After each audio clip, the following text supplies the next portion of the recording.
Żewġ Maltin li jinsabu abbord cruise liners issa dom ma natawx il-permess biex jinżlu Malta meta l-bastiment se jgħaddi qrib pajjiżna fit-triq lura lejn ir-Renju Unit. Fil-ħarġa tal-erba tal-Gazzetta Malta Today ġi rapportat kif il-koppja anzjana jinsabu abbord il-cruise liner Columbus li qed jagħmel ir-ritorn tiegħu f'Tilbury il-barra minn Londra. Dan wara li l-kumpanija ikkanċellat kull vjaġġ li kellha lura fl-14 ta' Marzu. Joseph Mercia u Martes Bonello, it-tnejn ta' 70 sena, dew il-vjaġġ tagħhom fuq il-Columbus fil-25 ta' frar mill-port ta' Sydney fl-Awstralja. Madankollu l-cruise li kellu jdum 48 jum inbidel minn vjaġġ mill-Isbaħ għal Holmakera malli faqqat il-pandemija tal-coronavirus ġumatejn ilu kif kienu jinsabu fin-nofsinhar tal-Asja.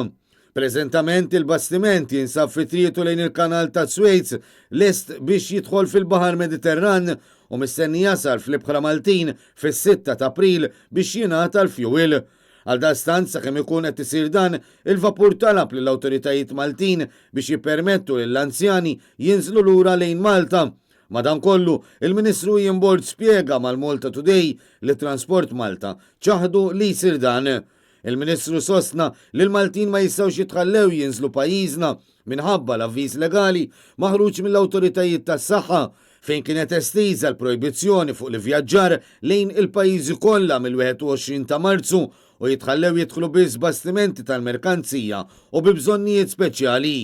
Madankollu, meta wieħed iqis li l-cruise liner ilu jivvjaġġa fuq il-baħar għal dawn l-aħħar ġimagħtejn, iż-żewġ Maltin abbord ftit kellhom għażliet għajr li jistennew il-ġranet jgħaddu sakemm jidħlu f'port. Il-Ministru Jinbord saħaq li preżentament għaddejjin numru ta' taħdidiet interni biex tinstab soluzzjoni dwar dawn il-passiġġieri fil-waqt li l-Ministru għall-Affarijiet Barranin Everest Bartolo insista li l-kwistjoni hi waħda komplikata.